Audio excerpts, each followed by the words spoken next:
చాలా మంది అయితే అడుగుతున్నారు ఏమక్క వీడియోస్ రావట్లేదు 4 రోజుల నుండి అనేసి.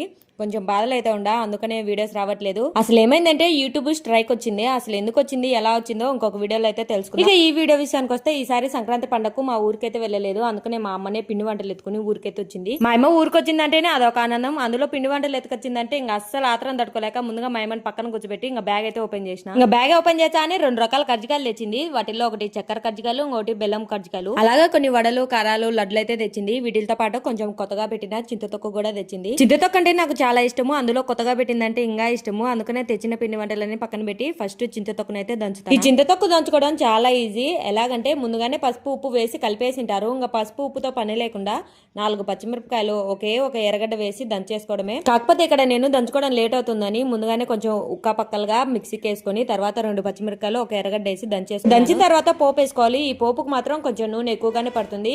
ఇంకా దంచి పెట్టుకున్న చింతతొక్కును నూనెలో వేసి 2 నిమిషాలు మగ్గనిచ్చి దించేసుకోవడమే. దీంతకైతే ఆమ్లెట్ కాంబినేషన్ చాలా బాగుంటుంది. వేడి అన్నంలో చింతతొక్కును కలుపుకొని ఆమ్లెట్ తో తింటుంటే ఈ చలికాలంలో పెట్టే చలి కూడా ఎగిరిపోవాల్సిందే. ఈ రోజుకైతే ఇంత నమ్మకం విడత